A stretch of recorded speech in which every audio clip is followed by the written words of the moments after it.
We have some new faces here today that I didn't meet yesterday, so welcome. I'm going to change course just for this Sabbath because we have such a large congregation here today and many of you were not here yesterday. So I want to just do a short revision so we can keep in our minds and pick this up again either later today if there's time or tomorrow. So we started with a brief look at parable teaching, and then we used that method of parable teaching where Jesus took something that the disciples needed to understand, didn't understand. And what was that? They didn't understand the kingdom of heaven. The Pharisees didn't understand it. John the Baptist didn't understand it. And because the disciples had been taught by the Pharisees and John the Baptist, they did not understand the kingdom of heaven. So all through his parables, Jesus is saying the kingdom of heaven is like a sower. The kingdom of heaven is like a net. The kingdom of heaven is like, and we listed parable after parable.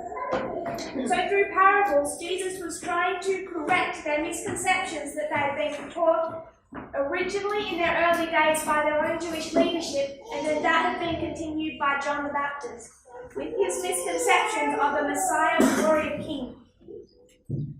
So Jesus uses parables by taking something they do know, a net. Some of these disciples were fishermen.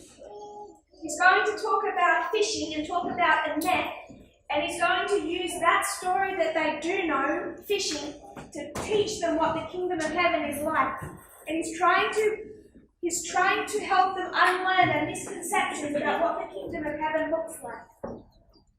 So he takes what they do know and compares and contrasts it against what they don't know. And we find that this was Jesus' choice methodology in teaching the disciples, and he tells them, to you it's given to understand the kingdom of heaven. To them, to the Jewish leadership, the Pharisees, it's not given. They cannot, they will not understand it. But for this group that Jesus is training, for them, it is for them to understand that the nature of the kingdom of heaven, which is why it was to them that he would open up and explain these parables. And then at Pentecost, Ellen White says the Holy Spirit is poured out, the early rain begins to fall that's going to lead to the latter rain in the closing scenes of Earth's history. And as that early rain fell at Pentecost, what did they understand? Parables. So when the latter rain falls at the end of the world, what do you think we'll understand? Parables. So if you see a group teaching using parable methodology, what do you know? You know that we're in the final scenes of Earth's history. From that model that Ellen White uses from Pentecost to the Second Advent, we know we're in the history of the latter rain. So we've taken this concept, and this is something that over the last, particularly the last few years, has been expounded upon until we have a greater understanding of the methodology behind it. And I understand that one of our brothers is discussing parable methodology in presentations here as well. So you'll see more evidence of that methodology. What we did was we then went to an example. We took the two parts of Daniel 11 verse 40. It comes in a part A and a part B. It comes in part A, a time of the end, 1798, the defeat of the king of the north, and then part B, the time of the end, 1989, the defeat of the king of the south. And we overlaid these two histories. We saw that the king of the north was defeated in 1798, but we wanted to expand upon that and actually see what it looked like in its history. There was an ongoing war between the king of the north and the king of the south, 1789 to 1798. In the midst of this war, there were confrontations and one significant battle in 1796 when Napoleon fought against the papal troops and defeated them. But prophecy marks 1798. There is no battle in 1798, but General Berbier marches into Rome and he takes the Pope captive, and we all know that history. So the Pope is taken captive in 1798.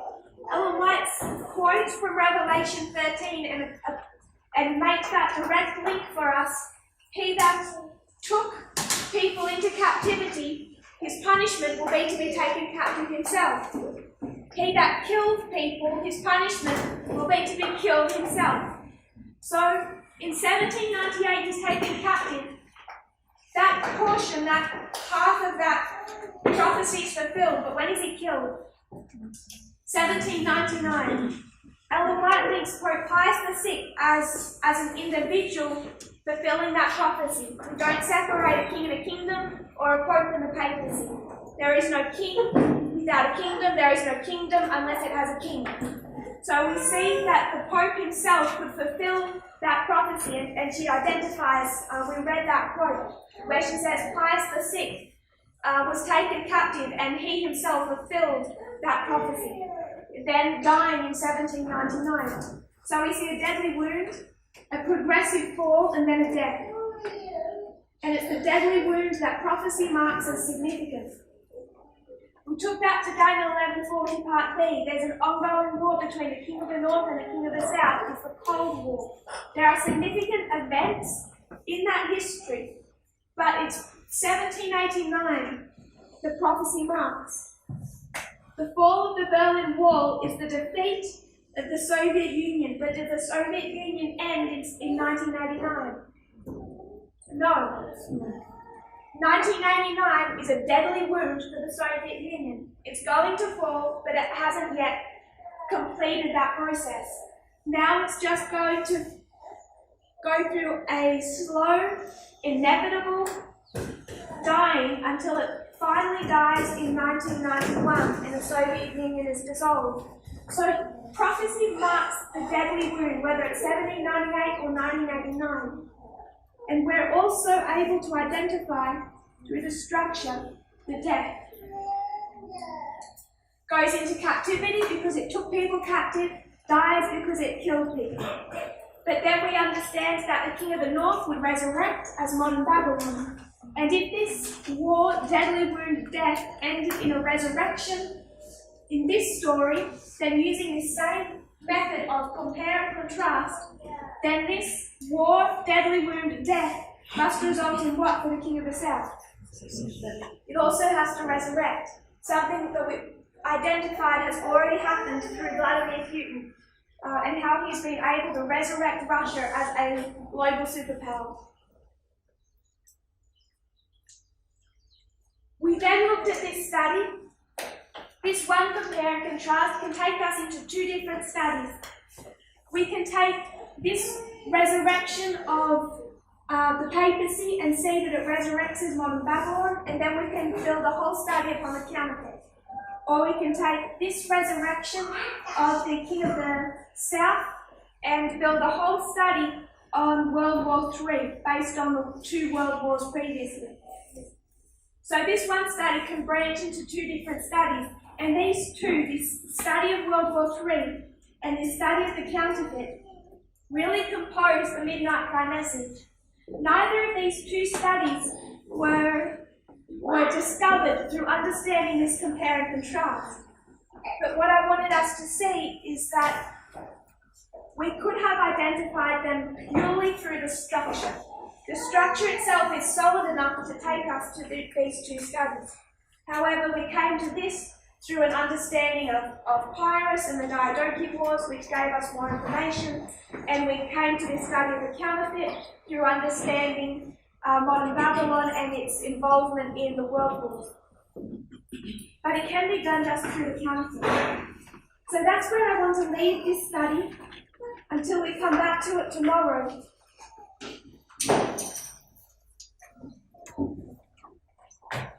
Or later today, depending on our time frame.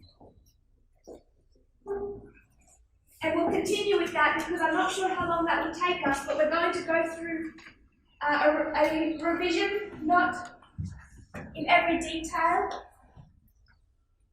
but a revision of World War I and World War II.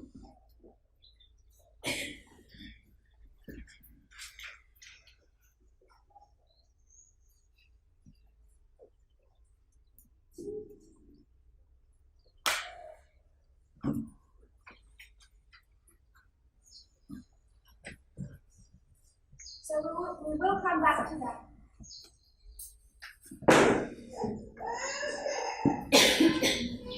I want to look at a subject that has caused a great deal of trouble in the movement in the last few months since the end of August. And I'll begin that by having us look, if you would turn to Genesis chapter 9.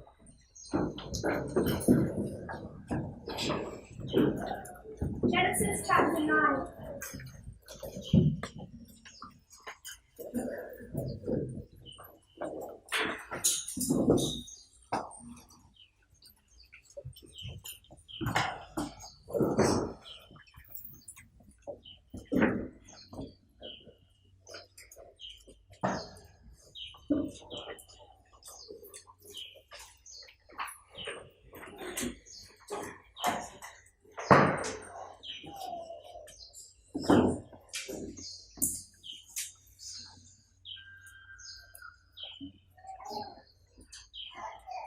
In Eden, what did Adam and Eve eat?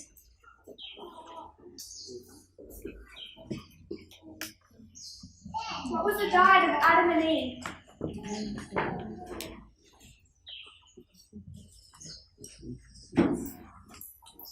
They had fruits, vegetables. I'm just going to summarize it and say they were vegan. At the beginning, they were vegan. So this is Eden.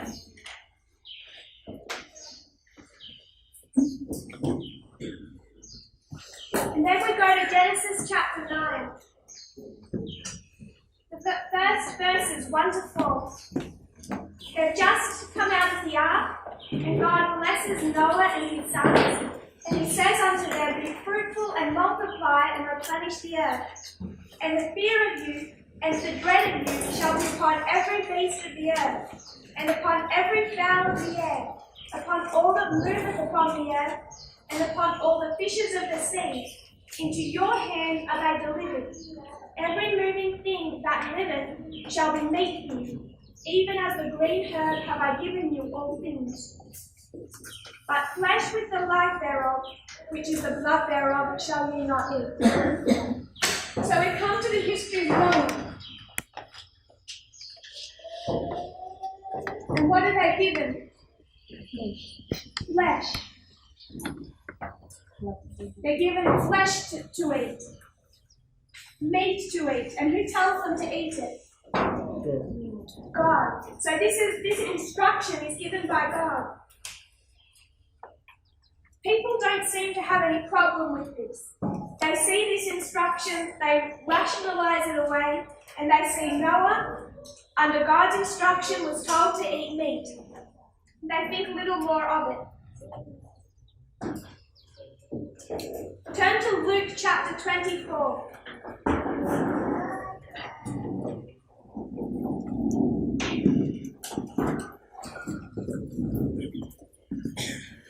So through the history of Noah, they ate meat.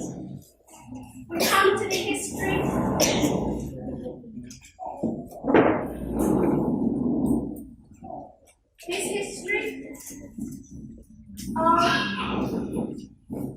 Moses. This is the alpha history of... I'll try and draw bigger, I know where a big room was. This is the alpha history of ancient Israel.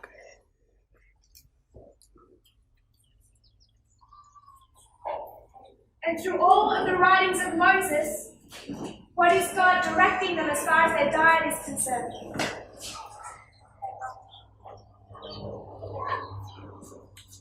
I'll read all this in the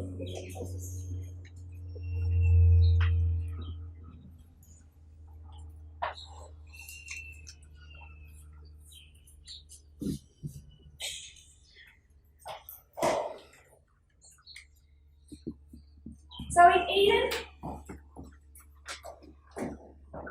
they're vegan.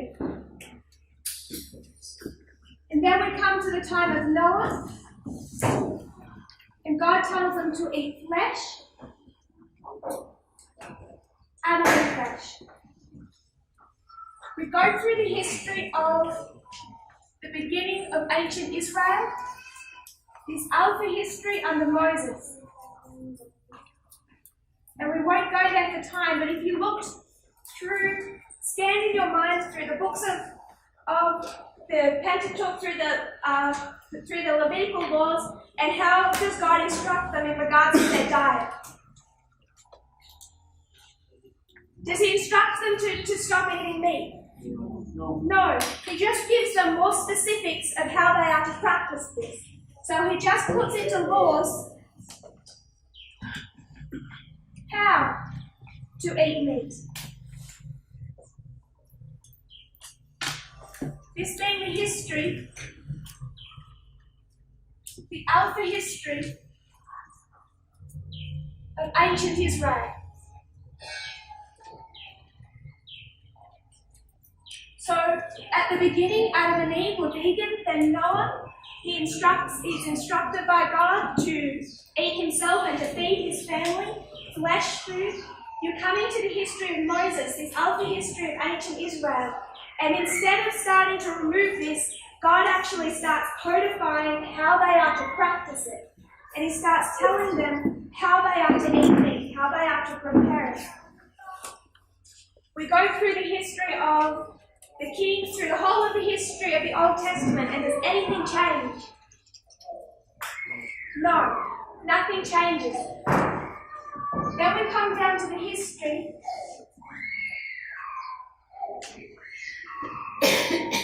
of the end of ancient Israel. The immediate history, the end of ancient Israel.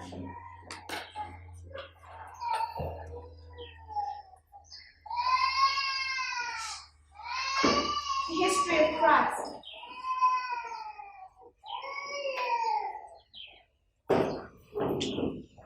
Now, people don't seem to have any problem with the history of Noah through Moses. Really, with the whole of the Old Testament, people don't seem to have a problem with all of the codified instructions of how to eat meat.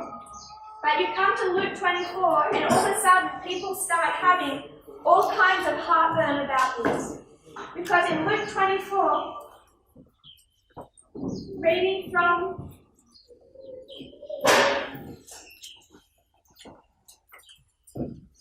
around verse 36.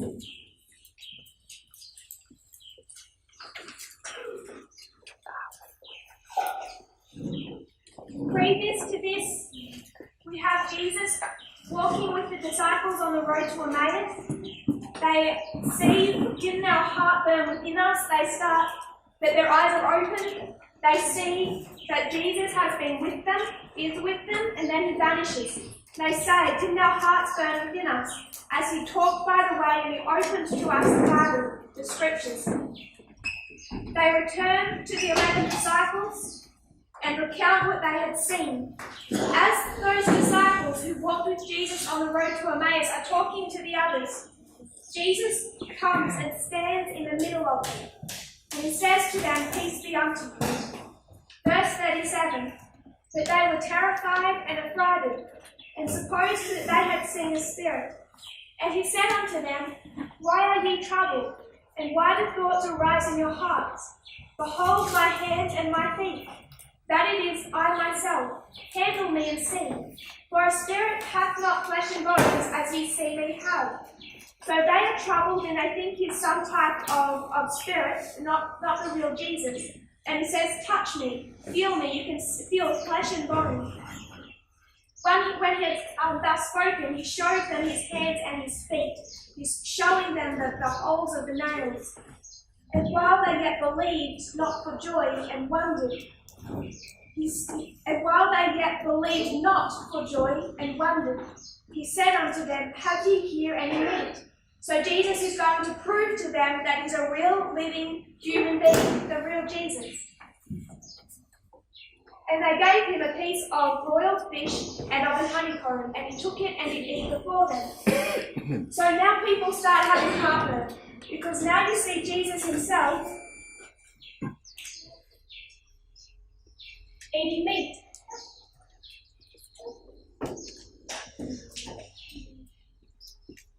We've gone through the whole of the Bible from the time of Eden all the way through the history of Christ. We could continue it. I'll mark it here. Revelation. So I've been from Revelation, from Genesis through to Revelation. We've covered all of the Old and New Testament scriptures. And nowhere is the instruction given that people are to stop eating meat.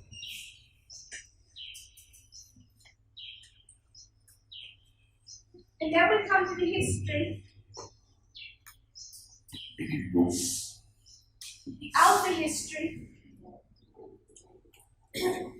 of modern Israel.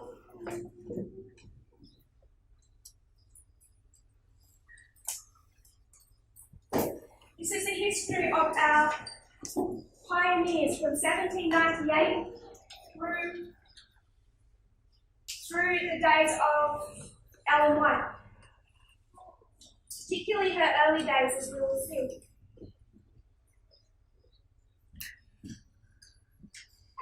And I want to quote from Councils on Diets and Foods.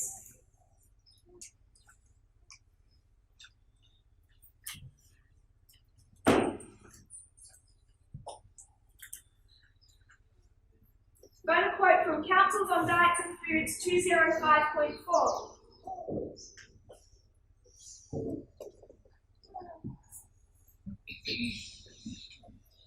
She says, "We are to be brought into connection with the masses. Should health reform be taught them in its most extreme form, harm would be done. We ask them to leave off eating meat and drinking tea and coffee." So what are the Millerites all of a sudden asking people to do? Stop eating flesh. Where do you get that in the Bible? Remember, you're living back here. You're walking through this history. All you have is Ellen White standing up and saying, you need to stop eating meat. And what can they say? Where's your thus saith the Lord to tell me to stop eating meat? God gave it to us as food. And many people use that argument. God gave that flesh to us as food, and now you're asking me to stop eating it? So we'll continue to read. We ask them to leave off eating meat and drinking tea and coffee. This is well. We should do this. But some say that milk should also be given up. This is a subject that needs to be carefully handled. There are poor families whose diet consists of bread and milk, and if they can get it, a little fruit. All flesh food should be discarded, but vegetables should be made palatable with a little milk or cream or something equivalent. The poor say, when health reform is presented to them, what shall we eat? We cannot afford to buy the nut foods. As I preach the gospel to the poor, I am instructed to tell them to eat that food which is most nourishing. I cannot say to them, you must not eat eggs, or milk, or cream. You must use no butter in the preparation of food. The gospel must be preached to the poor, and the time has not yet come to prescribe the strictest diet. She begins in the second sentence by referring to it as health reform in the most extreme. She closes the paragraph by referring to it as the strictest diet. What is health reform in the most extreme? What is the strictest diet? Vegan. Is the time yet come? No. The next paragraph. But I wish to say that when the time comes that it is no longer safe to use milk, cream, butter, and eggs, God will reveal it. No extremes in health reform are to be advocated. So does she advocate a vegan diet? No. The question of using milk and butter and eggs will work out its own problem. At present, we have no burden on this line. Let your moderation be known unto all men. So at the very beginning, they're vegan. In the time of Noah, they're given flesh as food, meat. Through the history of the Old Testament, and we focused on the beginning of ancient Israel, the history of Moses, all of this instruction on meat eating is codified. placed into law how they are to eat meat. Nowhere in any of those writings does it tell them that meat is not an ideal diet. It's not even said meat is unhealthy for you. They're just told how to eat it. You come to the end of ancient Israel and you see Jesus eating meat. He asks for food, they give him fish, and he eats it. And now people begin to have an issue.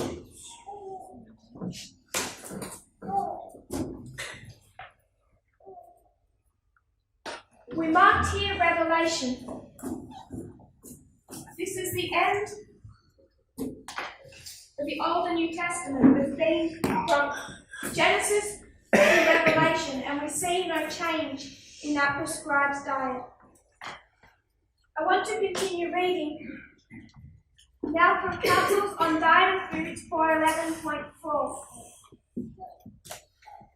Counsels on Diets and Foods 411.4.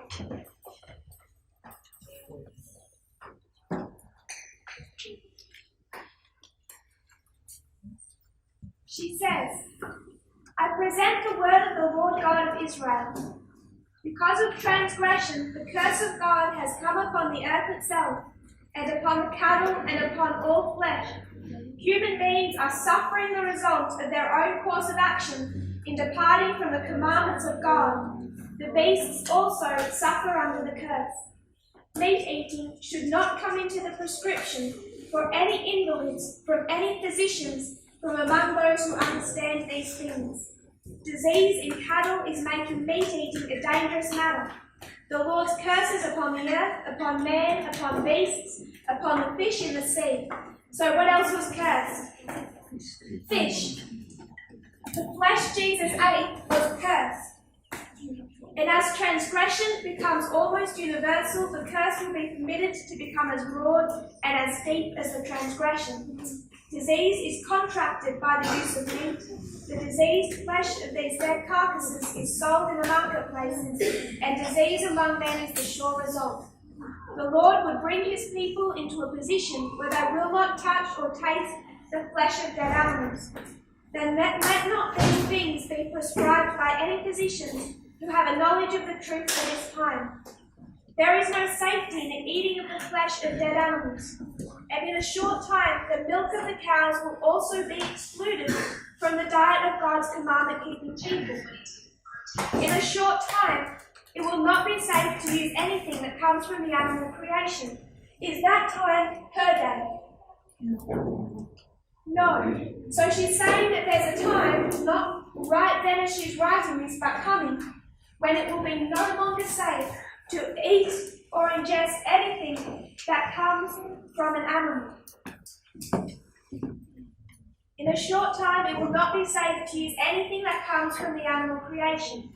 Those who take God at his word and obey his commandments with the whole heart will be blessed. Next paragraph. Again, I will refer to the diet question. We cannot now do as we have ventured to do in the past in regard to meat eating. It has always been a curse to the human family. What was Noah given? What was the meat?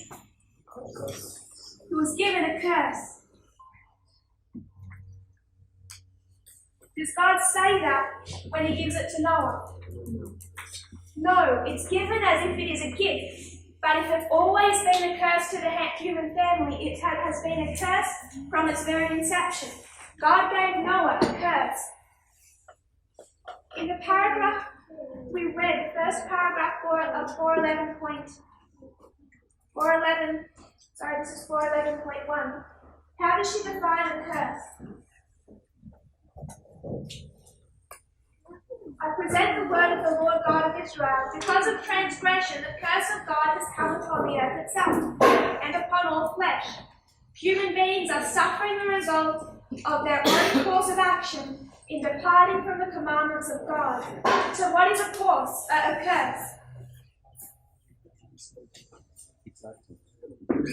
I will put it here so we can keep it as we have to rub out this word. A curse equals result. The results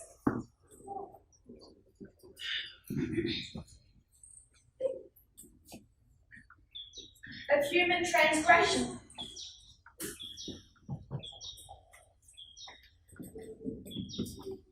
The problem with the word curse is that we read it as if it is somehow a punishment meted out by God.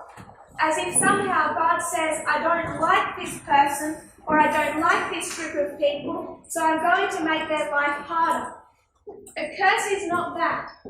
A curse is an inevitable result of our own human transgressions.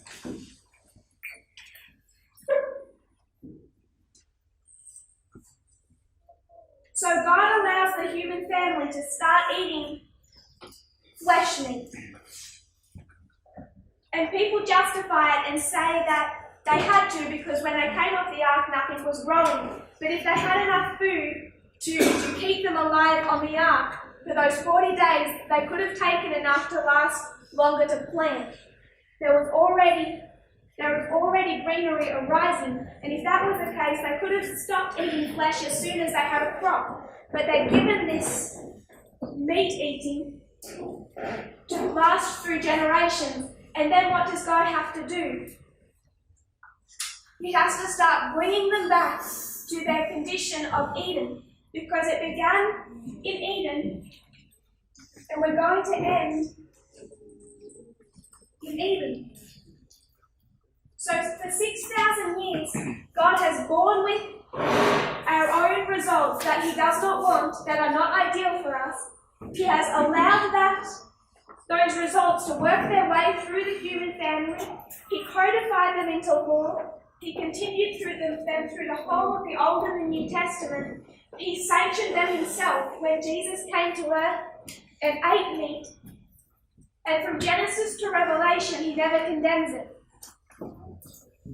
Then we come into the time period of Ellen White, and she starts saying we should not be eating any flesh food, any animal meats. And people say to her, how can you say that?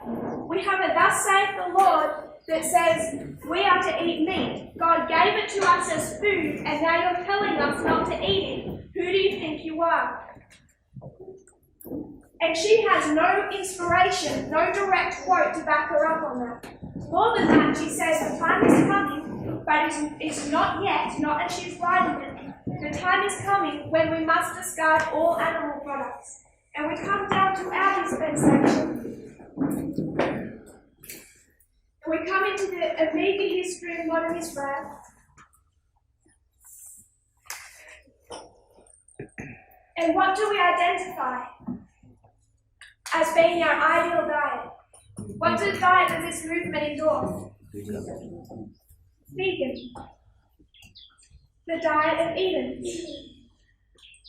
Back in her day, she called that extremes. The most extreme of the diets. What we see is a line of progression, a 6,000 line of progression, where it began in Eden with the ideal diet, and then through human transgression, God allows meat eating to be introduced to the human family. Never ideal, but becomes a consequence of our own actions. And then from the history of Noah, He allows it to continue through the Old and New Testament. He sanctions it Himself, but for 6,000 years He has to start cutting out of His people those wrong lifestyle habits. And you come to the history of modern Israel, and Ellen White in her writings starts to counsel on diet, and she has her visions in relation to diet reform. She understands that we're no longer to eat flesh meats, and then in the future she identifies that we must take this position of diet where we don't partake of any animal products at all. This is a study that we would say discusses the question of diet, identifies this question of diet as God counsels us on how we should eat through different dispensations. Now, dispensations have become an ugly word in this movement.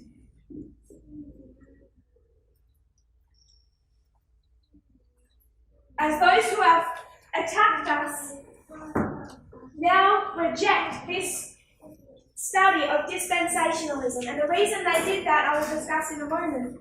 But what I want you to see is that all of us accept this study. No one looks at this study and rejects this. No one can say, no one in this movement and no one who has just left this movement will look back and say, we have a thus saith the Lord that says that we are to eat meat. Moses told us how we were to eat meat and he never condemned it. Christ ate meat. And no one down here says, we have a thus saith the Lord, we should be eating meat. No one does that. The reason that they don't do that is because they like this story. This suits them. They're happy for this. They're conservative Adventists. And conservative Adventists know that the ideal diet is the diet of Eden.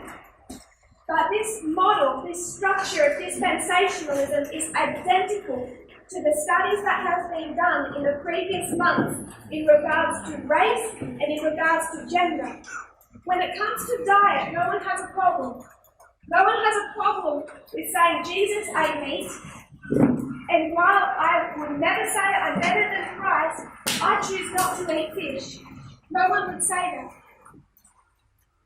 Everyone recognizes that the dispensation of Moses required different attitudes in regards to diet than the dispensation of Christ. And the dispensation of Ellen White required different attitudes in respect to diet than the dispensation of the 144,000. The problem people have is that the closer and closer these dispensations come to our own, the more and more they want to see things purely from the perspective of that dispensation. I'll give an example. There's people down here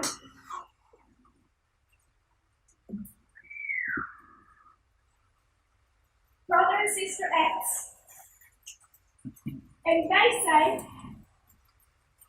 God gave us meat to eat. Ancient Israel ate it. Christ ate it. That's all fine. Ellen White says we should not eat meat, but we should eat dairy and eggs. Or she at least sanctions that in certain cases. And they say, Ellen White gave it to us. Ellen White says that to not eat dairy and eggs is to have an extreme diet. Therefore, in this dispensation, we're not going to be vegan, we're going to not eat meat, but we'll eat dairy and eggs. So what are they doing? What's their problem? Fundamental problem. The fundamental problem is they're not realizing that we don't take Ellen White, thus saith the Lord, any more than we take Moses. We are not in Moses' dispensation. We are not in Christ. We are also not in Ellen White's. As we read Moses, it's easy to see that we aren't going to practice the Levitical law when it comes to diet, or when it comes to capital punishment, or when it comes to cleanliness, when it comes to what material our clothes are made of. We don't follow all the instructions that Moses writes into law. When Jesus ate fish, we don't practice that today. But suddenly when Ellen White says it, people start having problems. They start having heartburn here when Jesus ate fish. Now they're struggling because they see it in the New Testament and Jesus did that. He sanctioned it. Now people have problems. But it's here when Ellen White says that we shouldn't take such a hard position on dairy and eggs. Now they want to take her quotes and apply them to 2019. And we have people who will never eat fish, but will eat dairy and eggs. And I don't do this study to make any comment about anyone's diet. If I saw you eating eggs, to be honest, I just don't find it easy to judge people's practices. It's this study, the purpose of this study is to not make a point about diet, it's to make a point about how we read and study inspiration. That's the point of this study. It's not a judgment on how anyone eats. There are still very small, specific areas where people don't have access to much food, and we would encourage them, if necessary, to eat dairy and eat eggs. Those are extremely limited situations. We recognise that they still exist. But the purpose of this study primarily is not to have anything to do with diet. It's about how we read. The Old and New Testament take a certain position on diet. Ellen White starts to change it. She doesn't take the hard position that we do. We have them written into the baptismal vows of this movement, what we recognise to be dietary diet. And the problem people have is how to read these quotes. FFA and those who have left reject the model of dispensationalism. They reject that what God said in one dispensation, the instructions He gives His people in one dispensation, can be different to the instructions that He will give us today. And what I want you to see is the extreme hypocrisy of that position. They practice dispensationalism themselves wherever they like the conclusion of the study. But when they don't like the conclusion of the study, they attack and reject dispensationalism. This model of the curse of a perfect diet, then changing under a curse where God is purely recognizing the inevitable consequences of our own actions. Now we have to eat meat. He has to shorten human lifespan, and we're going to eat meat anyway, whether He likes it or not. It's just consequences. But He never condemns it through Scripture. Ellen White starts to change it. Her dispensation gives us solid counsel. But we recognise that when she says this position is extreme, the vegan position, it's the position that if we were to go into the world today, we have and already do teach. Adventism already practices dispensationalism when they like the conclusion of the study. When I taught dispensationalism in Germany, as regards to race and gender, the point I kept trying to emphasize is that this is a method already in practice, not just in Adventism, not just in a movement, but within Adventism. It's a proven methodology to read something in a past dispensation and apply it differently to our own. We already do that. All that I wanted to do was to show us that we are inconsistent in how we do that. We are not consistent enough in practicing dispensationalism, not just dispensationalism, but all the rules of parable teaching. And I want to demonstrate the two different methods that we have. We have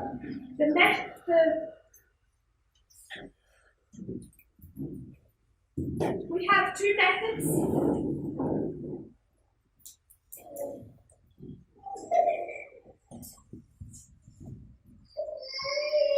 The first is progression.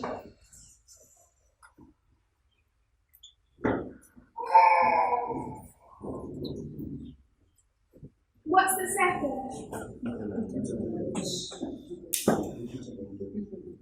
Repeat and enlarge.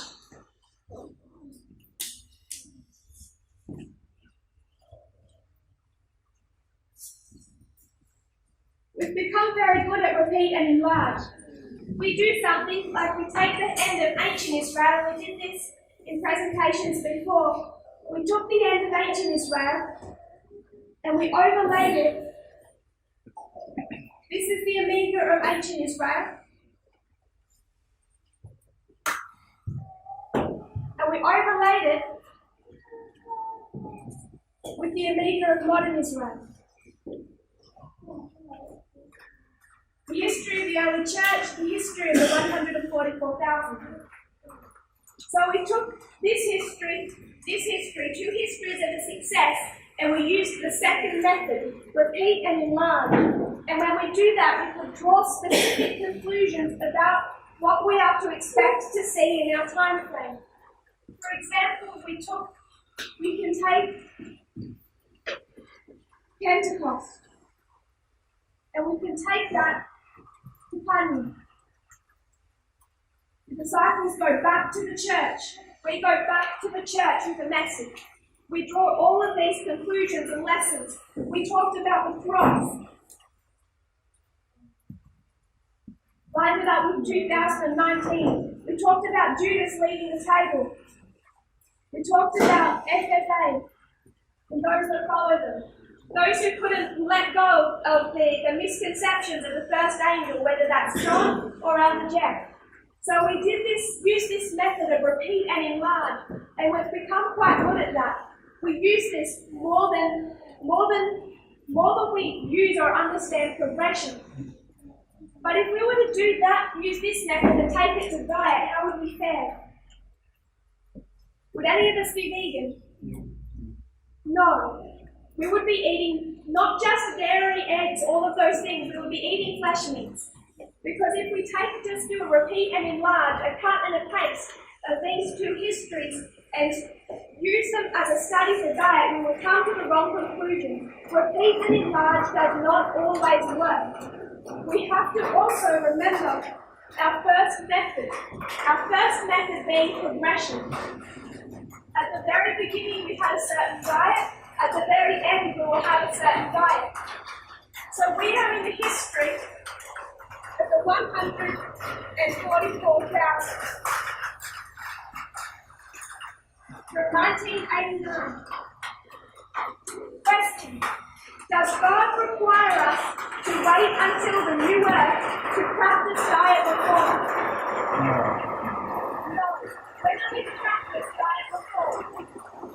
Now, God expects us to have a complete restoration when it comes to our diet before He comes back to this earth. This is a line of progression.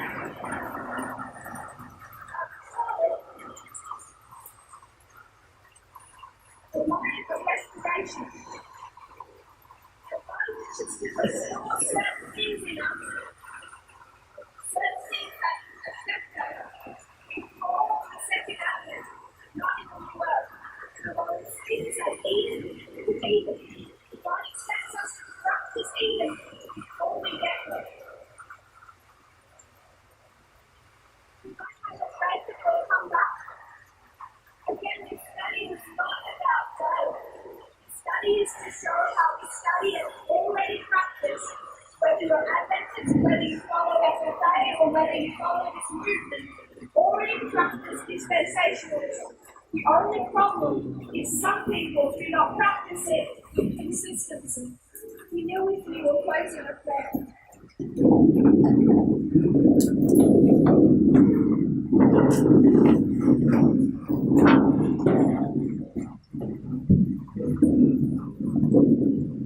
Father in heaven, thank you for our blessings. Thank you that even before you come back, you wish to restore your image in us.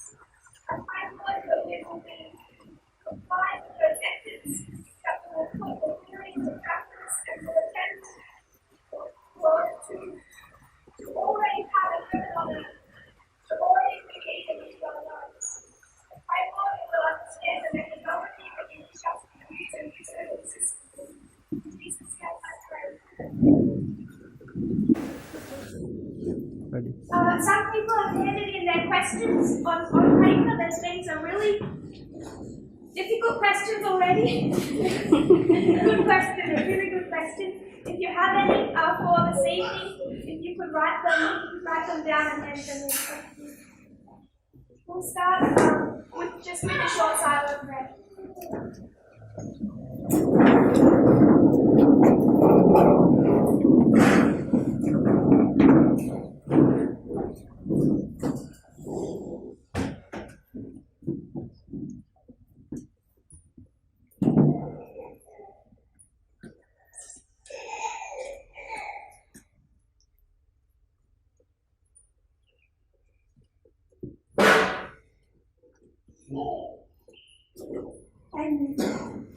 So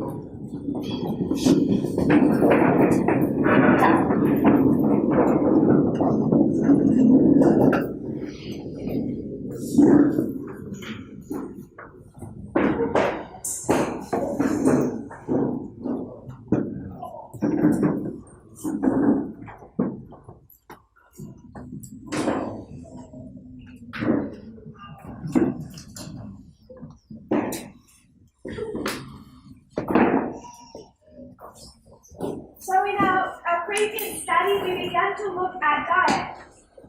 And we addressed this subject not really to deal with the question of diet, but to dig out how we study. Now, people wouldn't see diet as being a prophetic issue, but what I want us to see is that our methodology for pressure or opinion in large can be taken, should be taken consistently to every single issue that we face. All that we need to do is to identify how to use or which of these two methods to use, and then search out that study. So we talked about diet, the diet in Eden that we're all familiar with.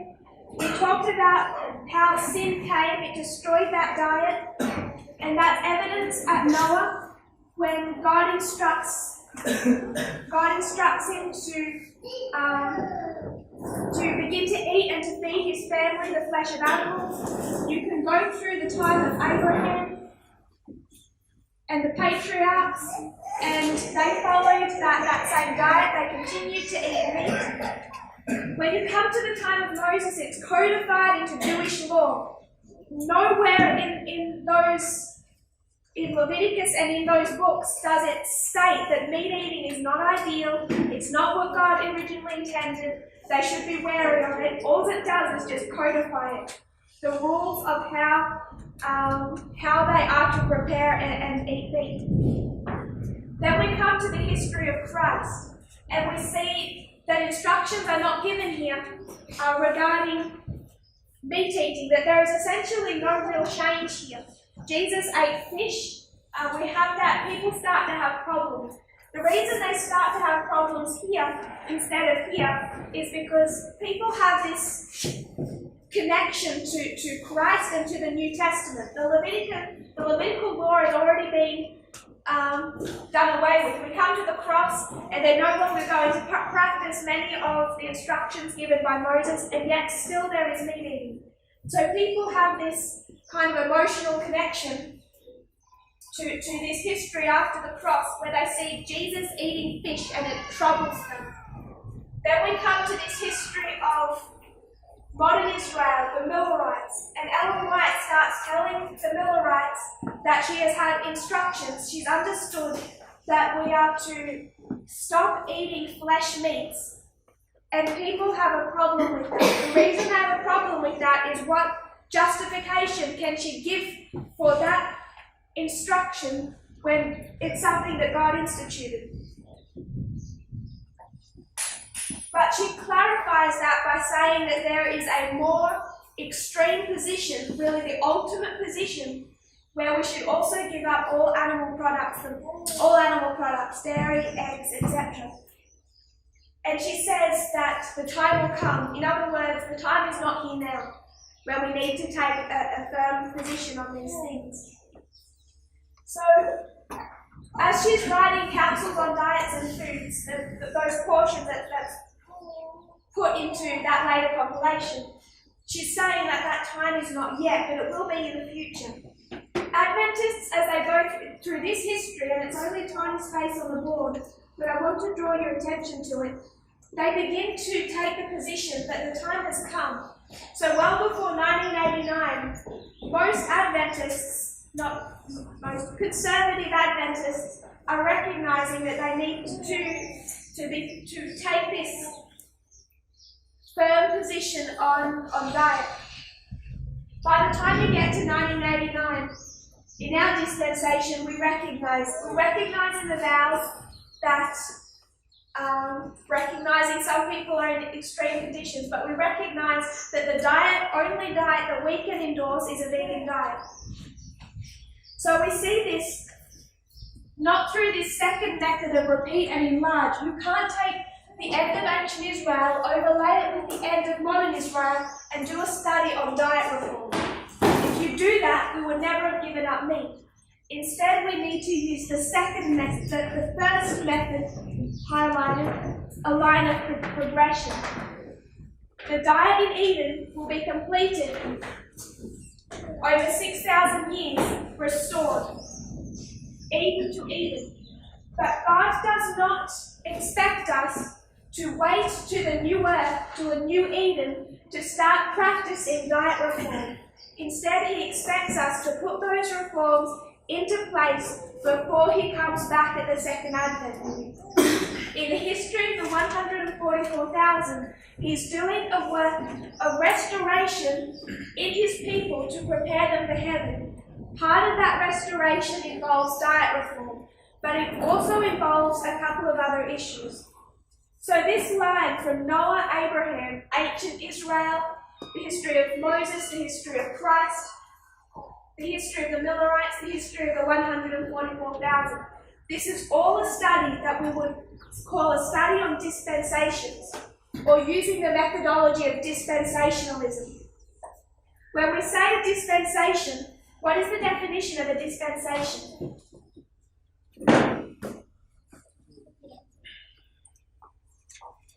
FFA and those following them make this into something ugly, like it's some type of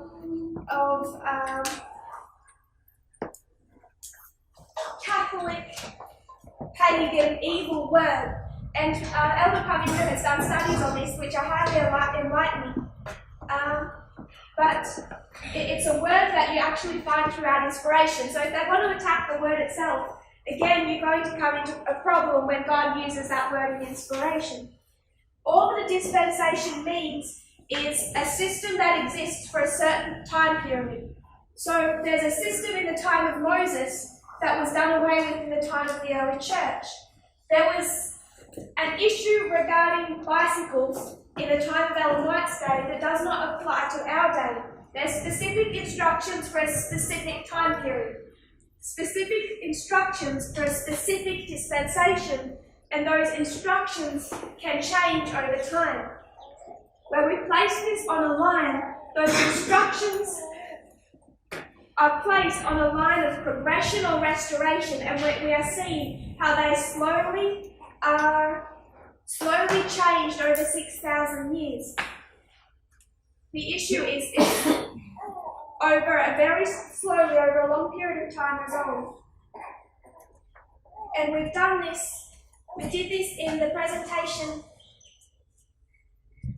this morning before, as it regards to diet.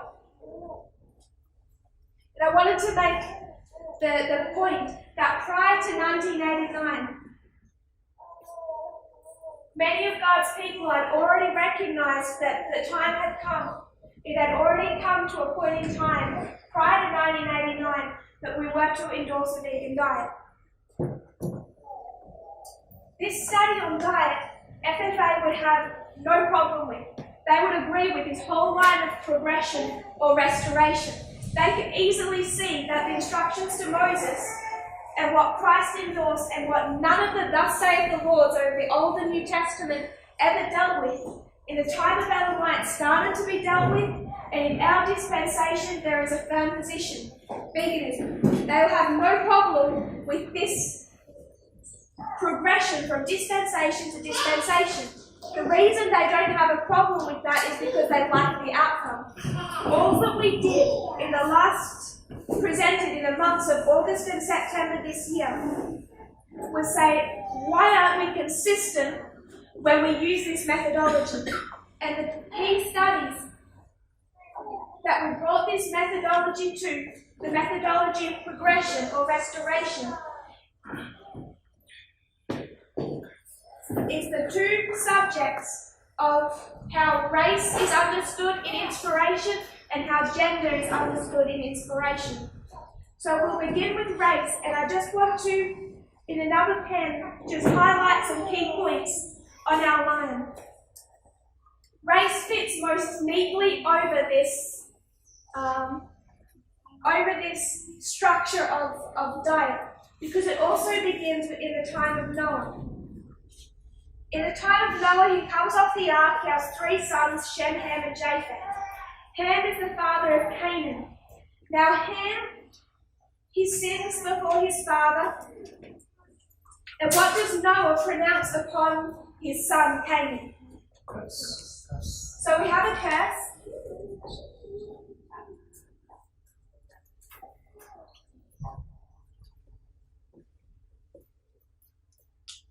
Ham sins. Noah pronounces a curse upon his son Canaan. Now Ellen White tells us in Patriarchs and Prophets 118.1, the children of Canaan descended to the most degrading forms of heathenism. Though the prophetic curse had doomed them to slavery, the doom was withheld for centuries. Question: what benefit, what's the point of a punishment that your great-great-grandchildren are going to suffer? If I did something wrong today, what's the justice in my great-great-grandchildren having to suffer the punishment for my sin? Is that justice? No. No, because this is not judgment that's being pronounced. This is our other problem with misunderstanding the word curse. Curse is not the judgment. This is not a pronouncement of judgment on Ham and Canaan. When God says that iniquity will pass until the 3rd and 4th generation, what is he saying? This is not some arbitrary, unfair judicial decision that he's made. This is an inevitable consequence of human transgression. Sin was introduced into Eden, and there becomes consequences that become unavoidable. We misunderstand this word curse. If this was judgment, it wouldn't have even been fair for it to be pronounced upon Canaan. His father sinned, not Canaan. And then Canaan doesn't suffer the punishment, his grandchildren suffer it. That is not justice. That is an inevitable consequence of a sin. What is introduced into the human family right back in the time of Noah is racism. The one race is somehow superior or can hold another race into subservience. It's racism that begins here, and it isn't the decision of God, it's an inevitable consequence to human transgression. You come down into the history of Abraham. How did Abraham go with that issue?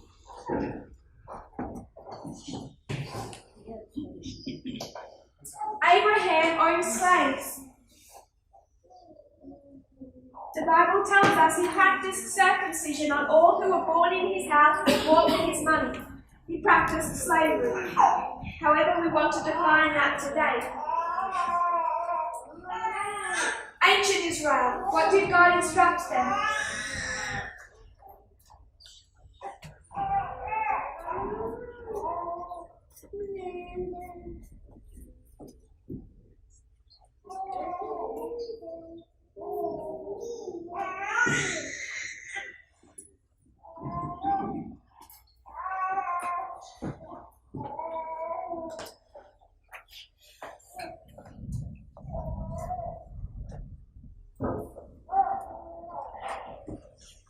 I've lost that quote, but this is only meant to be a short review. When they take over Canaan, what were they to do? If all that weren't Israelites didn't have an Israelite passport, they placed people into slavery. This is the alpha history of ancient Israel. Remember that. We're coming to the omega history of ancient Israel. Is the race issue done? The race is an issue that's extended throughout all of this time. Is it dealt with? No. They start to make inroads. They start to make improvements when they recognize that the Jewish nation is not some superior nation, that their role, their job function was as Jesus was, to get on their knees and serve. That starts to be introduced and understood. But you still have the history of the book of Philemon and Onesimus. And it's not resolved here either. You can go from Genesis to Revelation, and the issue of slavery and racism is never dealt with. Then you come into the time of Ellen White. All of a sudden, let's go back to this model. We've become good in the movement at doing repeat and enlarge. And now, as we do repeat and enlarge, I did an experiment, and I took, before, when it came to the diet question, we took the Amiga of ancient Israel and the Amiga of modern Israel. We took the history of the early church and the history of the 144,000. The beginning of ancient Israel is the introduction of the glorious land. The glorious land being the land of Canaan. The alpha history of modern Israel is the rising up of the United States. It's the glorious land being America. So we have two histories of two glorious lands. And if you have two glorious lands, what can you do? Compare and contrast. And to do that, you're going to cut and overlay them. Glorious land 1 with glorious land 2. Now, the glorious land 1 was instructed by God to practice what? So if we want to just use this methodology of repeat and enlarge, what would you expect of glorious land 2? This is where we get into trouble if we refuse to recognize dispensationalism or progression. We come into the time of 1798. The Lambert beast is rising to power, but it already has a stain on it. And what is that stain? 1798, it comes into power and it's already practicing slavery. And it divides that country into two parts. It divides it into the north, and it divides it into the south. And what is the position of the south? The south is saying we should practice slavery, and why are they saying that? Because they're good, Bible-believing, practicing Christians, and they say we can practice slavery because God told ancient Israel to practice slavery. They're using this methodology. And they write books in the history of the Civil War justifying their practices of slavery based on Old and New Testament quotes. They use "Thus saith the Lord" to justify their practice. What do our pioneers say? They say we're not going to use this methodology. We're going to use this methodology. And Ellen White, not just Ellen White, James White, I will say all, but there was a couple of dissenting voices that come under the judgment of Ellen White's pen, but almost all of our elder church recognize the sin of slavery, and she says it will cause the judgment of the nation. And you come to the history of 1861, it's been 63 years.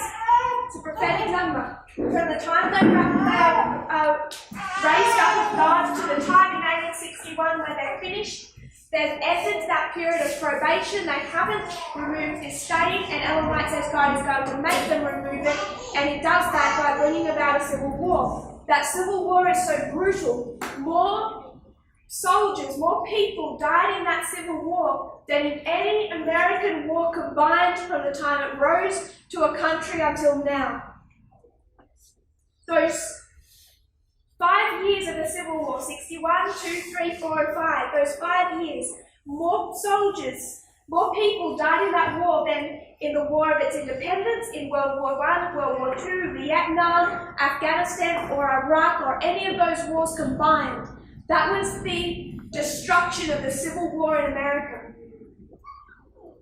The war between the North and the South. And our pioneers understood that slavery was a sin. But it had been instituted by God. And as the South continues to preach from their pulpits, nowhere in inspiration will you see slavery condemned. In fact, in the time of Moses, it's codified. Not saying it's bad, just saying how to do it. We come to her time and she recognizes that sin. But what else does she say? They're practicing segregation. Does she say to become political and protest the race issue in America? She says, don't become political, continue to segregate. This is why I wanted us to see this history between her time and our own. The reason we need to see this history is we can recognise the ideal diet before the time of the end, before 1989. Now she says in her writings what you could refer to as a thus saith the Lord, saying don't become political, don't fight for equality, and segregate your churches. Now in this history, from her death to our own time, you have the civil rights movement. What are they doing? They're becoming political and they're fighting against segregation. Do we believe the civil rights movement is good? Other than the evangelical right, every God-led Christian in that history would have recognized that the civil rights movement was a good movement. It was under the direction of God. Again, we see in the civil rights movement the same mentality as the South. And the evangelical right, they started to rise up because of this civil rights movement, and that rising up against the civil rights movement, I don't think we realise the significance of that, but it led to 1989, it led to the end of the world. It led to our reform line. If it hadn't been for that civil rights movement, you would have never had Jerry Falwell and the moral majority rise up and get Ronald Reagan elected. You would never have had church and state begin to come together. This movement arose out of the pushback from the civil rights movement. And yet we come to our own dispensation down here, and we see race as equal. We do not believe in segregation, and we accept the civil rights movement and the political voice. In fact, down here, we recognise the last president who gave any hope to the United States was Obama, a black man. If you believe Donald Trump, can you? I take that as a badge of pride.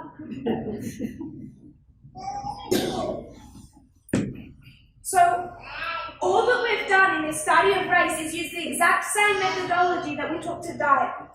This line of progression or of dispensation, understanding the true nature of a curse, that it's a cancer within the human family, and that if God cuts it out at the beginning and starts to change us, then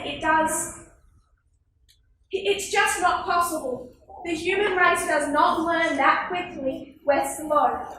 So it takes 6,000 years to begin to cut out this cancer. And it happens progressively from dispensation to dispensation. We can't go back to the time of Christ to understand our ideal diet. We can't go back to ancient Israel to understand how to respond to the issue of different nationalities, different brethren around us. Instead, we have to see how God is dealing with sin over 6,000 years within the human family.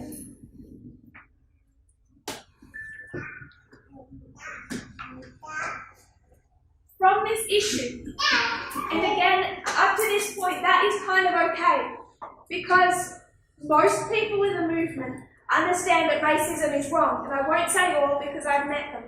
But most people understand that racism is wrong. Those who don't understand racism is wrong have pretty much all left. But we understand the race issue first. And the reason that we need to understand this race issue first is because we needed to compare it and contrast it with another issue that also began at the beginning out of sin and began with the curse, and that is the issue of gender. So we come back to the time of Eden. Male and female, how were they? Equal. So we have a new earth,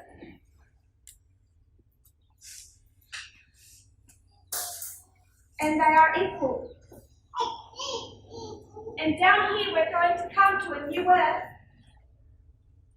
So what should we expect? She was taken as a rib from his side to stand shoulder to shoulder with him. And yet we find that there is transgression introduced into the human family. Transgression always leads to a curse. A curse is the result of transgression, and what is introduced? Inequality. So we come back to the time of Eden, and you find submission. Your husband will rule over you. Then you come to the time of Abraham, and how is that dealt with? We have circumcision. Male covenant, patriarchs, men by men. This inequality is evident from the time of Eden through the time of Abraham. This rulership of the male over the female, over the family, over the church, over the country. This rulership of men is evidenced all through this history. And then we get to the time of ancient Israel, and what does Moses do? Does he say this was a curse that is not ideal, that is not what God intended, and we shouldn't practice it? No. Instead, he codifies it. He writes into the Mosaic law what that should look like. How women should submit to their husbands, how men should lead, whether it's in the family or in the church or in the government. And you have, through this history, the male priesthood.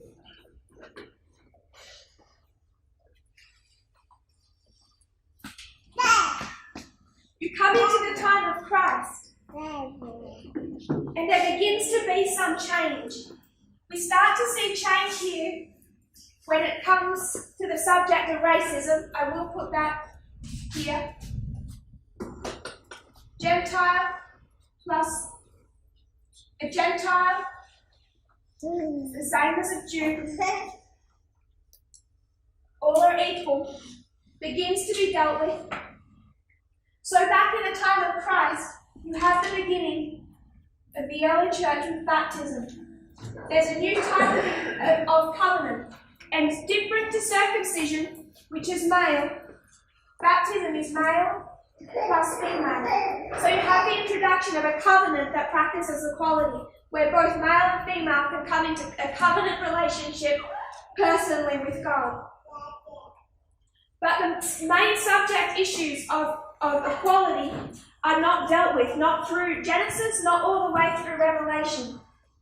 Through the whole of the Old and New Testament, those subjects are not finally dealt with. Instead, you come into this history, into the book of Ephesians, Ephesians chapter 5, and it tells women how they are to submit to their husbands as if unto God. And we teach that, and I grew up sitting through presentations on that, and I yet have never ever heard a presentation on Ephesians 6, which says, slaves, submit unto your masters as unto God. It's our same old problem. What is our problem? We're inconsistent in the way that we read and interpret inspiration. We come down to the time period of the alpha history of modern Israel. I like what God does in this history. I like how radical he is. All of a sudden, he's expecting a lot from his people. In 1798, did God's people have to already recognize that slavery was wrong? Were they to be given a message somewhere in the 1850s that said, now you can understand it's wrong? Sorry? It was from the beginning, and they had to recognize that it was a sin from the beginning. He expects them to do that without even giving them a message on it. They have to learn that through how they interpret his character. So you come down to this history, and he has his church. You have William Miller, you have Samuel Snow, you have Fitch, you have Litch, you have all of these people, and what do they all have in common? They're all men and they're all white. So there is a broad field in North America of white men that he can use in his service. And he decides he's going to give direct visions, and who does he give them to? William Floyd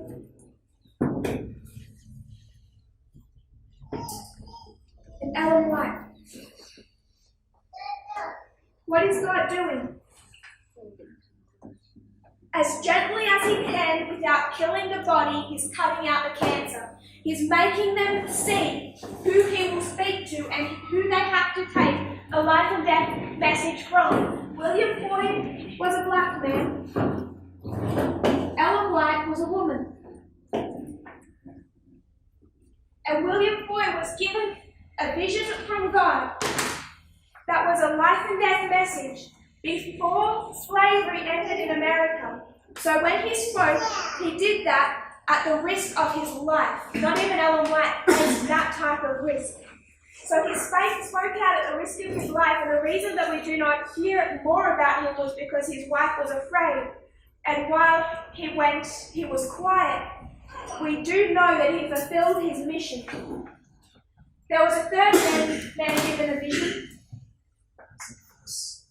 Foss. Hazen Foss.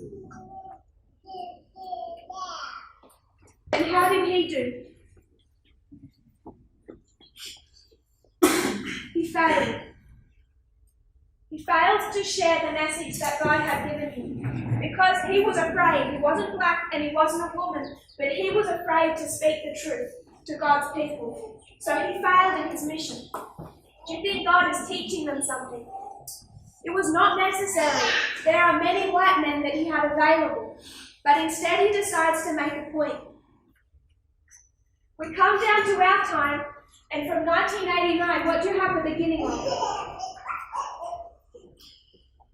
God is raising up. Sorry? Loud voices.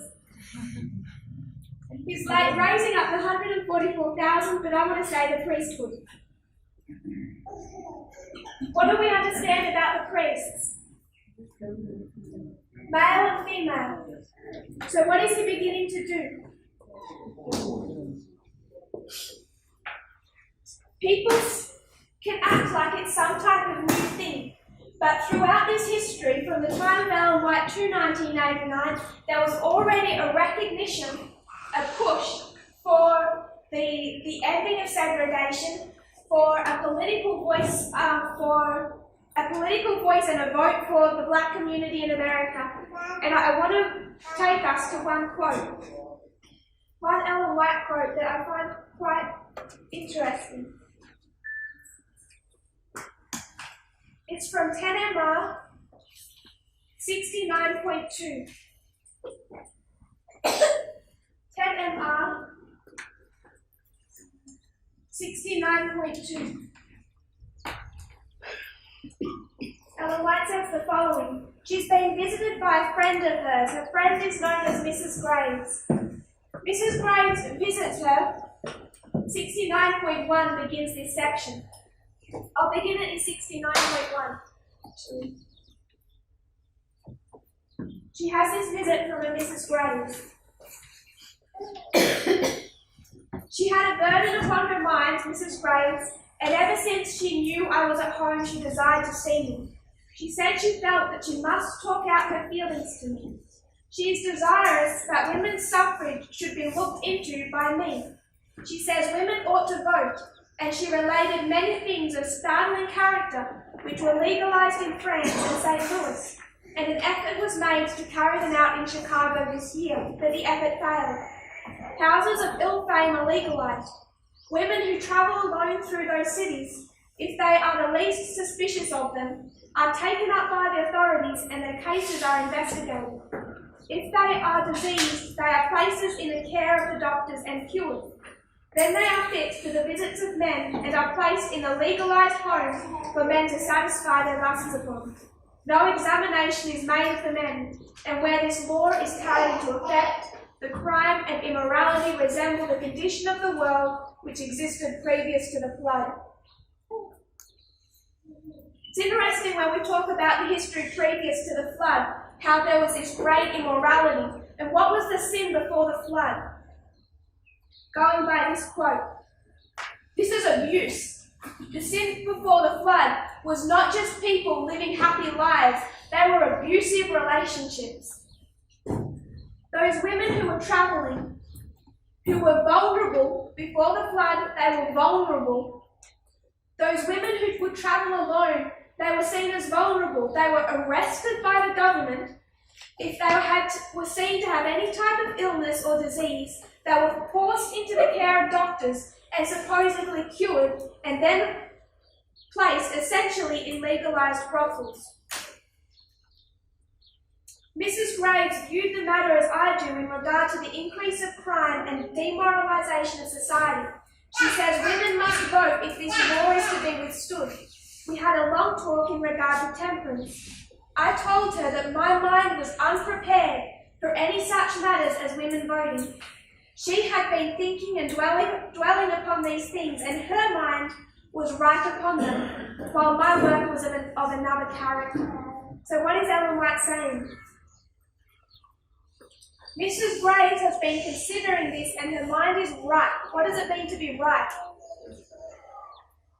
You've borne fruit, and then that fruit has developed until it is ready. It's ready for picking. Her mind is ready. But Ellen White says, my work has been of another character. It hasn't been about this issue of women voting. And she says, my mind is unprepared. It's unright. So this issue of women's equality in politics in her time, what's her position on it? Not that it shouldn't be done, it's the same as the diet question. It will one day be right, I can see it in the future, but in my time, in my mind, her mind was not ready. So in her day, she never fights for women's equality. She never fights for them to have the right to vote, and that doesn't happen until after her death in 1919. 1919 is the 100-year anniversary this year. So in her dispensation, what's the problem? Not that it shouldn't happen, but it would happen too soon. This is because people are slow. This is why God deals with us, restores us over 6,000 years. God could have just told Ellen White that women should have a political voice, but she is as much subject to her dispensation as Christ was to his own dispensation when he followed their same practices of diet. He ate fish because he's subject to the rules of his dispensation. Moses ate meat because he's subject to the rules of his dispensation. He ordained a male priesthood because he's subject to the rules of his dispensation. Ellen White spoke of the need for equally paid female teachers, but she says she's not ready for women to vote. She's subject to the rules of her dispensation. When we come to our dispensation, we have to follow the rules of our dispensation. And there are people in the movement, just like those who said that we should be eating dairy and eggs, because Ellen White says that in some cases we can, they don't say some cases because they don't see the context of those quotes, but she says we should eat dairy and eggs, so in our dispensation we should. A leading member who left this movement in October last year, as I was presenting the Midnight Cry message, he has a bit of an issue with women. And so you can imagine that as I am presenting and attention is being given to that message that is not going towards him, he starts to have a personal problem with me. And so what he started to do was, in my hearing, share his beliefs about women. I'm talking about Brother Theodore. And one of the beliefs that he holds to, and that he shared through his workings, was that women should not have the right to vote. Why? Because he does not understand progression or restoration. Instead, they want to live as if in this dispensation, the dispensation of Ellen White, when she was not ready. So they hold on to these views. We shouldn't hold on to these views any more than we hold on to these or these. I don't mean to discount inspiration, it has a place. But we have to take those quotes and apply rules to them. When Ellen White says that it's an abomination, a sin, to spend money on a bicycle, do we take that and apply that to our dispensation? No. Does it have something to teach us? Yes. It has a principle for us. We take the principle, but we don't take the thus saith the Lord as it's written the way that people would want us to when it comes to race or gender.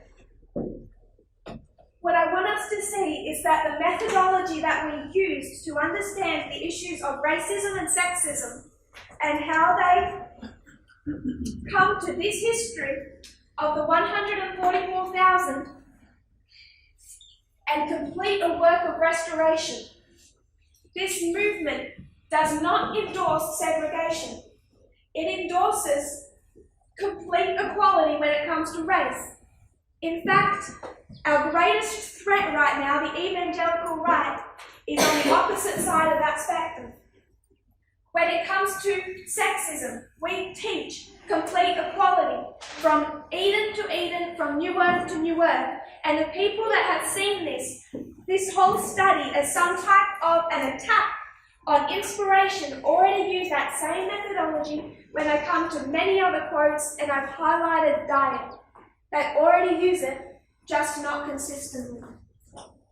So when we come down to our time, and we come down to 2019, God has raised up a priesthood of equal male and female, and they are equal in the home, they are equal in the church movement, they are to be equal politically, on every level, shoulder to shoulder. And we recognize that theory. It becomes the testing message of the midnight cry.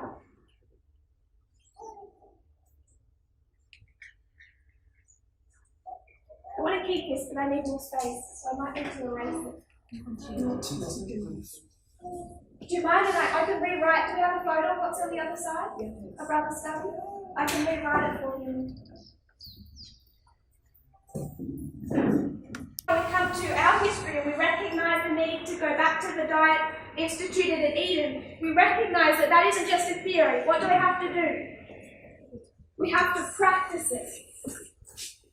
So when we recognized that, and at the German camp meeting, 2 female elders were ordained, immediately, believe that was the same day, we met in the evening with representatives from Future for America, and they split from this movement. That was a direct cause of the shaking, the greatest shaking the priests will ever face, was as a backlash against the study of racism and sexism. And what they are attacking is the methodology behind it. To erase the methodology behind it, they've had to begin to erase the entirety of the midnight cry, and then, step by step, but day by day, you may notice them erase study after study after study, even things that they previously taught themselves. But this was the cause, this study was the root cause. But to bring it home to us, I want us to think of it on a deeper level. I have some fear that in the movement, something that has surprised me, but I can also understand, is how the subject of trousers and women wearing trousers has become such a hot topic for people. And all trousers are is a recognition of 2 things. Trousers become a symbol that we accept equality and we accept dispensationalism. It's the 2 tests of the midnight cry. Do we accept the message, and we do accept the methodology behind it? Trousers just become a symbol of that acceptance. But I want us to think about the lines that we have. The line of the 144,000. It begins in 1989.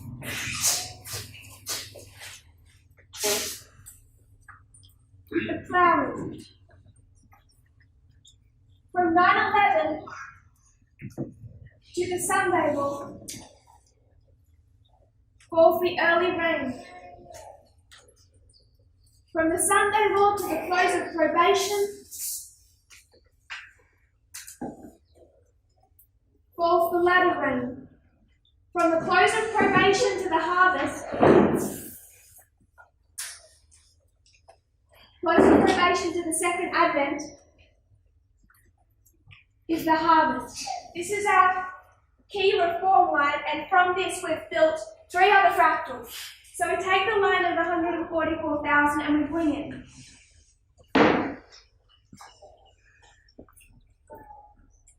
We bring it first to the line of the priests, the first group called. You have the priests from 1989 to 9/11. And what next? 2014, 2019, Panium.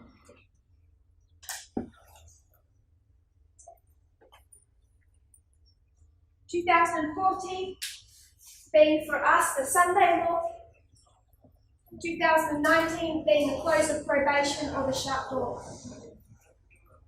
The first group call. Then we have the second group call. And when did they begin? 9/11. The Sunday law. First they are plowed. 2014 begins their early rain. 2019 begins their latter rain.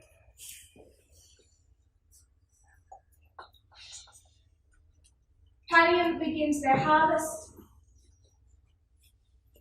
And the Sunday law, the second advent. And then we have the Nethinims. The first the priests, the second the Levites, and the third the Nethinims.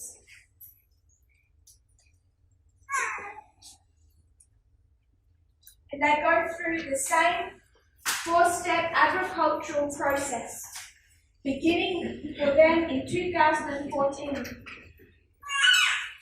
which is why we have seen the escalation in external events so significantly from 2014 forward. So I want to focus on the line of the priests. If we were to take this, for those who have seen those studies, to the end of ancient Israel, to the history of Christ, what would this waymark be? The birth, 4 BC. What would this waymark be? The baptism. This waymark.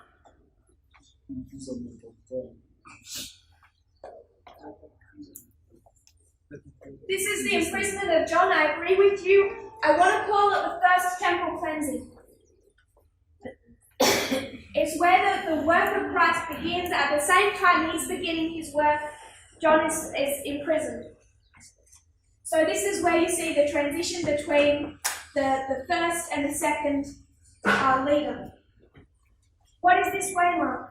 The cross. This waymark? Pentecost.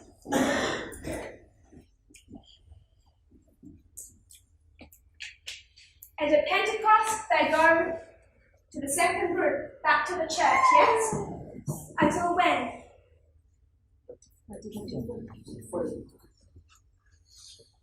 34 AD. In 34 AD, where did they go? To the world. The harvest of the Gentiles. The 490 years has been cut off for the Jews. They've finished their probationary time period, and the message was to go to the Gentiles. So for the priests, they go through the ploughing. They plough. Then they go through early rain, latter rain, harvest. When do they go to work? When do they fulfill their job function? Is everyone contently here? Anyone not happy with this? We go to work at Paddington. We begin to fulfill our job function here, yes? Yes. Take this back to the line of 144,000. When did they begin their job function? Sunday. Yeah? So for the priests, they begin their job function at the second advent. At their second advent. 144,000? Sunday rule. Why? Did we begin our work in 2014? The 144,000, what condition are they in here?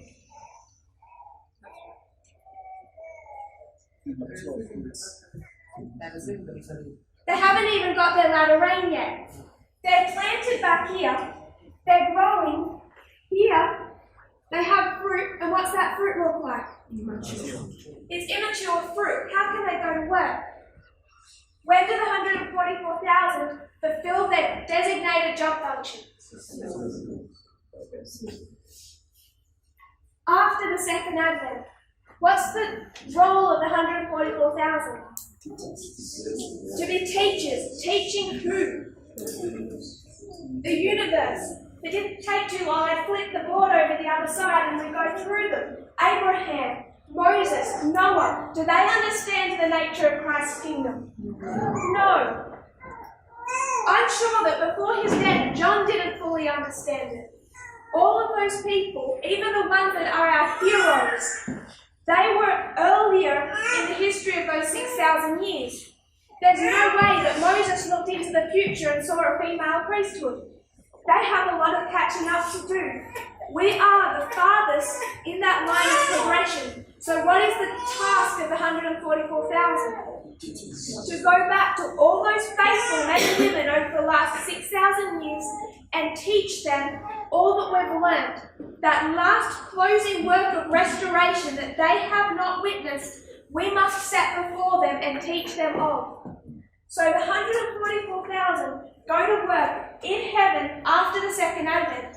There will be people there from your country, before it was named Kenya, who did not know of Christianity. They will not know where they are. They will not know who Jesus is. And we will need to sit with them and tell them, not just of that restoration, we will need to tell them about Abraham, about God. So there is an important job function to do after the second advent as teachers. The 144,000, of which every one of us hope to be a member of, all of their preparation is to be able to have a group of people who can teach everyone who's lived over that last 6,000 years, who has been faithful, can tell them of what final restoration looks like. So I have a little bit of a point to make here that some people won't like. I'm warning you in advance. If you're on this line of 144,000 and you're living down here, and you've got the theory of the message, but you don't want to practice it, you're alive. God decided you were going to be one of the 144,000, and you come down here after the close of probation, and you decide, I accept all the theory, but when I get to heaven, I don't think I'm going to teach anymore. Do you think you're going to get to heaven and tell Jesus, I don't really feel ready, everyone else can do it, I'm going to be one of the 144,000 that sits at home and doesn't teach? How do you think that's going to go over? Is that going to be accepted? No. So if it's not acceptable here, what about over here? This is the deeper message of equality that contends to be missed, and that I fear over the last few months, with the shaking, with everyone concerned about dress, and with different issues arising in the movement, can get lost. There is a personal restoration to take place. God personally wants to tell people who have been damaged, through racism and sexism, that they are in his eyes of equal value, that Jesus would have died for just them, there is a personal restoration. There is a vindicating of God's character that must take place. But there is also just a logistical issue. The logistical issue is that we are about to go to work. And when God had us understand and teach equality, in this history, logistically, all he's doing is doubling his workforce. All he's doing is saying, the numbers of the priests are few, and I want to remind you, this was a shut door. There is never going to be another priest added to this movement. That's significant when you actually see how few people are in some countries. I recognise your group here is quite large, but even when you think of your group here compared to the work that needs to be done, you are small. Let alone other countries where there are a few people, vast areas of the world, Asia, all across that territory that has been, we don't currently know anyone in Asia who is on this message. That we have been able to have consistent contact with. So the work of the priests is significant. And the message of the midnight cry, the message of equality is not to remain a dead theory. It's deeper than that. Its intent is to double the workforce. Its intent is to be put into practice. The 144,000 are in training to be teachers. We all hope to make up that number, and every one of us who are of that number will have to teach. So the priests, when we come into this history, we are not allowed to just make it a theory. We have to practice it, because when we come to fulfill our job function, we're going to have to teach. I recognise that in this country and in other countries, there is a difficulty to reach the women of this movement. That is an added weight, an added burden to bear for every woman in this room. What it means is you're special. What it means is this movement needs you. You're not, this message isn't just about restoring, justifying or vindicating God's character. It's not just about a personal restoration. It's also about telling you your job function.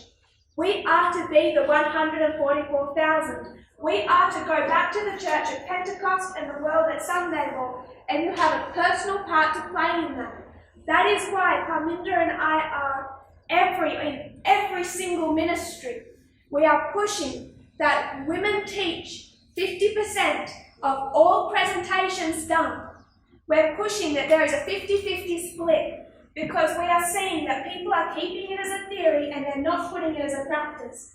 The fact that the women in this country, and I've also heard some of the older generation in this country, the fact that they can be harder to reach in this message means that there should be an added push or effort to reach them. It means that the women in this room must be teachers. And you might think that you know a little. Every time a woman says she knows a little, I sit with her and it's evidence she knows a lot more than she thinks she does. And if she actually taught, she would start to see what her voice means and how much she actually has to share. Take the little and share it. It's how you will grow. It's how you will fulfill your job function. This is not just a theory. It must be put into practice by this ministry in Kenya, by every ministry across our world field. It is a message of vindicating God's character. It is also a message about doubling our workforce, because we have a very real work to do. And that is what each of us has been raised up at this time to do, male or female, old or young. Wherever you find yourself, new to this message or old to this message, you are a priest. You kneel with me in closing